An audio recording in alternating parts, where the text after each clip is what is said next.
दिवाली का त्योहार खत्म होते ही शुरू होती है खुशियों की एक और झड़ी, गोवर्धन पूजा और फिर भाई दूज। दो ऐसे त्योहार जो भारतीय संस्कृति की जड़ों में बसे हैं। एक हमें सिखाता है प्रकृति के प्रति आभार जताना और दूसरा बताता है भाई बहन के रिश्तों की गहराई। आज हम आपको लेकर चलेंगे उन दो पावन पर्वों की यात्रा पर जो हर घर में खुशियां और अपनापन लेकर आते हैं। दीपावली के अगले दिन देश भर में मनाई जाती है गोवर्धन पूजा। कहा जाता है कि इसी दिन भगवान श्री कृष्ण ने इंद्रदेव के क्रोध से ब्रजवासियों और जानवरों की रक्षा के लिए गोवर्धन पर्वत को अपनी छोटी सी उंगली पर उठा लिया था। तभी से उस पर्वत को पूजनीय माना गया है और हर साल इसी तिथि पर विधि विधान के साथ गोवर्धन पर्वत की पूजा की जाती है और भगवान को भोग लगाया जाता है। ये त्योहार हमें ये संदेश देता है कि प्रकृति ही हमारी असली पूजनीय शक्ति है कि गोवर्धन पर्वत को रक्षा के लिए उस समय सृष्टि के धरा के रक्षा के लिए भगवान कृष्ण ने प्रयोग किया और गोवर्धन से निवेदन करके जब गोवर्धन अपने समर्पण को देने के लिए तैयार हुए तो ऐसी अवस्था में उनको जो है प्रभु ने वरदान दिया कि जो भी गोवर्धन के दिन गोवर्धन पूजा के दिन विधि विधान से पूजा करेगा उसका हर प्रकार से विपदा से रक्षा होगी। किसी भी प्रकार की विपदा हो, चाहे वह दैवीय हो, आत्मीय हो या किसी भी प्रकार से, तो उसकी रक्षा स्वयं जो है गोवर्धन करेंगे। तो ऐसी अवस्था में इस तिथि को एक रक्षक के लिए और धरा पर जैसे कि हम रक्षाबंधन सूत्र का करते हैं त्योहार भाई बहनों के लिए, वैसे ही इस धरा पर जो भी लोग हैं उनके लिए गोवर्धन एक रक्षक भाव में, एक भ्रातृभाव में आकर के उनकी रक्षा करते हैं। तो इसलिए गोवर्धन पूजन हमारे हर सनातनी के जीवन में हमें लगता है कि हर किसी को करना चाहिए और यह अत्यंत शुभकारी है। और साथ ही साथ यह विशेष रूप से जो है हमारे किसानों के लिए, हमारे गृहस्थ जीवन के लिए वह अत्यंत शुभकारी है, क्योंकि यह मूलतः जो है वह किसान अन्न की रक्षा और पशुओं की रक्षा के लिए गोवर्धन की शक्तियों का प्रयोग किया गया। तो यह हमारे लिए शुभकारी समय है और गोवर्धन पूजा हर किसी को जरूर करनी चाहिए। हिंदू धर्म में गाय को पवित्र और माता का दर्जा दिया जाता है। भगवान श्री कृष्ण को गायों से बहुत प्रेम था। बाल रूप में भगवान श्री कृष्ण गायों को चराने के लिए जाया करते थे। धार्मिक विशेषज्ञों के अनुसार गोवर्धन पूजा में भगवान श्री कृष्ण और गोवर्धन पर्वत का चित्र बनाने के लिए गाय के गोबर का इस्तेमाल करना जरूरी है।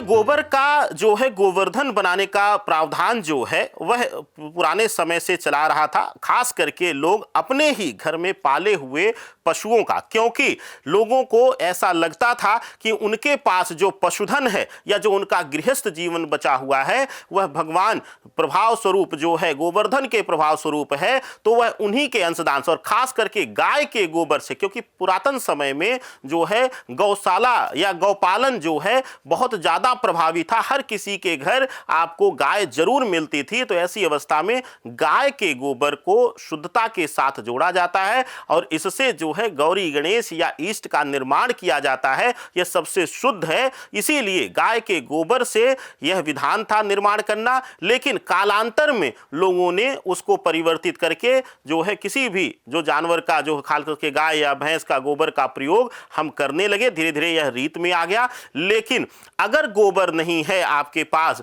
तो जिस मिट्टी से हम जो है कुल्हड़ इत्यादि निर्माण करते हैं या जिसको हम खास करके काली मिट्टी, तालाब की मिट्टी कहते हैं, उसको ला करके भी हम गोवर्धन का निर्माण कर सकते हैं। और सामान्य मिट्टी भी अगर हो तो उसमें हम विशेष रूप से जो है खास करके उसमें थोड़ा सा गंगा जल डाल करके या 5 अन्न डाल करके हम उससे भी गोवर्धन का निर्माण कर सकते हैं। तो कोई इसमें भ्रम रखने की जरूरत नहीं है।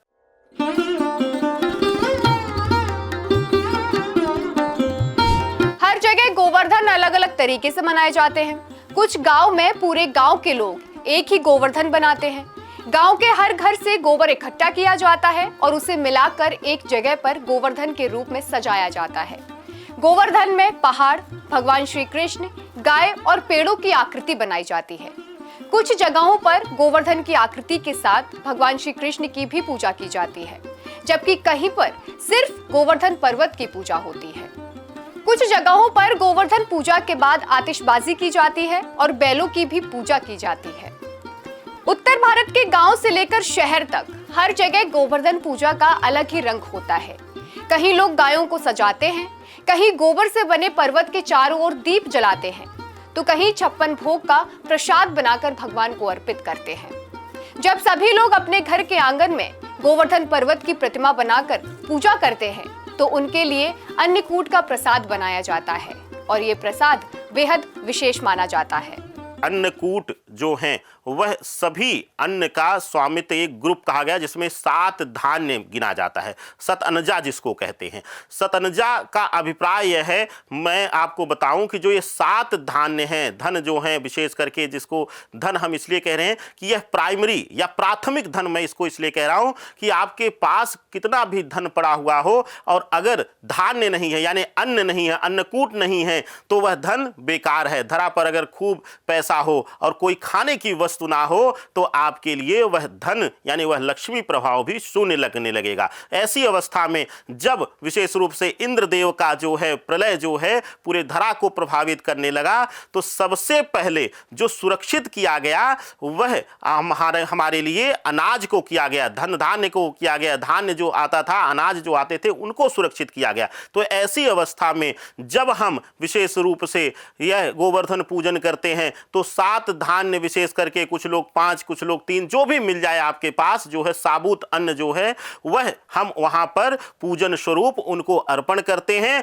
और प्रार्थना करते हैं कि प्रभु गोवर्धन से, भगवान श्री कृष्ण से कि हे प्रभु, जिस तरीके से यह खुशहाली है इस धरा पर, अन्न है, भोग का जो वस्तुएं हैं हमारे पास, ये बनी रहें और ऐसे ही आप जो है अन्न की रक्षा करते रहें। हम जीवों के लिए आप जो है वंदनीय है। इस भाव से उन्हें जो अन्न उपजा रहता है, जो फसल उपजी रहती है, उसी में से घर के कोषागार से निकाल करके, अन्न कोषागार से निकाल करके उनको समर्पित किया जाता है और उनसे रक्षा का आशीर्वाद मांगा जाता है। तो 7 धान्य जो हैं यह अर्पण करके हम अपने जीवन में धन के बाद जो सबसे जरूरी है धान्य यानी अन्नपूर्णा का, अन्नकूट का आशीर्वाद लेते हैं। यही विधान है इस पूजन का।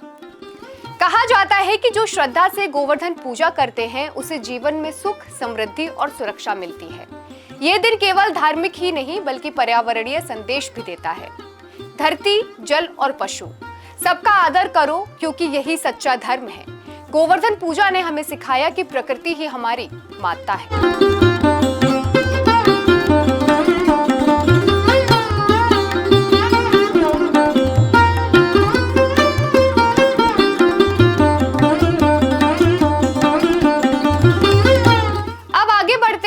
ऐसे रिश्ते की ओर जो हर किसी के दिल के बेहद करीब है। भाई और बहन का पवित्र बंधन, भाई दूज, यम द्वितीया। ये वही दिन है जब बहनें अपने भाइयों की लंबी उम्र और खुशियों के लिए पूजा करती हैं। पौराणिक कथा के अनुसार इस दिन यमराज अपनी बहन यमुना से मिलने के लिए आए थे। यमुना ने अपने भाई का स्वागत तिलक और मिठाई के साथ किया। तब से इस पर्व को यम द्वितीया यानी भाई दूज के नाम से मनाया जाने लगा। कालांतर में जो है बहुत महत्वपूर्ण रूप से इसका जिक्र आता है यम का, और विशेष रूप से यहाँ पर एक और मैं बता दूं कि जो द्विज तिथि है, द्वितीया तिथि है, यह जो आप देख रही हैं त्रयोदशी से 5 दिवसीय जो त्योहार शुरू हो रहा है, अमावस्या जो है, यह सबसे जो है काली शक्तियों का प्रभाव के रूप में गिना जाता है। और कहते हैं कि अगर विधि विधान से विशेष रूप से यमुना में, गंगा में या शुद्ध तालाब में स्नान करके कोई बहन जो है भाई दूज का जो है पूजन करती है, तिलक करती है अपने भाई के ललाट पर, तो उस भाई को कभी भी यम के दुष्प्रभाव का सामना नहीं करना पड़ेगा। यानी उसके जीवन में अकाल मृत्यु नहीं आएगी, उसके जीवन में आकस्मिक दुर्घटनाओं से उसको मुक्ति मिलेगी। तो बहन जो है वह वहां पर एक शक्ति स्वरूपा होकर के द्वितीया तिथि में अगर शुद्धि के साथ स्नान करके तिलक करती है तो भाई दूज जो है एक भाई के लिए उसके प्राणों की रक्षा, उसके शरीर की रक्षा हर प्रकार से स्वयं यमराज खड़े होकर के करते हैं, जो खुद देवता हैं मृत्यु के। तो ऐसी अवस्था में भाई दूज का त्योहार जो है रक्षा का है और रिश्ते के समर्पण का है। देश भर में भाई दूज की परंपरा के अलग अलग रूप हैं। उत्तर भारत में बहनें भाइयों को घर बुलाकर उनका तिलक करती हैं, तो महाराष्ट्र और गोवा में इसे भाऊ बीज कहा जाता है। बंगाल में बहनें भाई के माथे पर चंदन का टीका लगाती हैं और उनके लिए स्वादिष्ट भोजन बनाती हैं। देखिए, अगर आप भाई को टीका कर रहे हैं दूज तिथि में, सबसे अच्छा होता है हाथ में उस समय, जिस समय आप भाई को तिलक कर रहे हों, उस समय भाई के हाथ में कोई भी अक्षय फल हो, यानी कि वह खंडित ना हो। इसीलिए ज़्यादातर लोग नारियल का प्रयोग करते हैं। हाथ में नारियल रख करके, या आप कोई भी फल हो जो खंडित ना हो, सेब रख दें, अनार रख दें, यह जो है कहीं से देख लीजिए कि वह खंडित ना रहे, उसको रख करके आप तिलक करिए। एक विशेष ख्याल और आपको करना है कि हाथ में अखंडित फल तो हो ही, साथ में एक वस्त्र भी हो जो गुरु की भूमिका को दर्शाता है। और कहते हैं जीवन में अगर गुरु आपका जो है बली है, बलवान है, तो आपको किसी भी प्रकार की विपदा स्पर्श नहीं कर सकती है। तो इसलिए दो विशेष बातों का ध्यान रखिए। पहला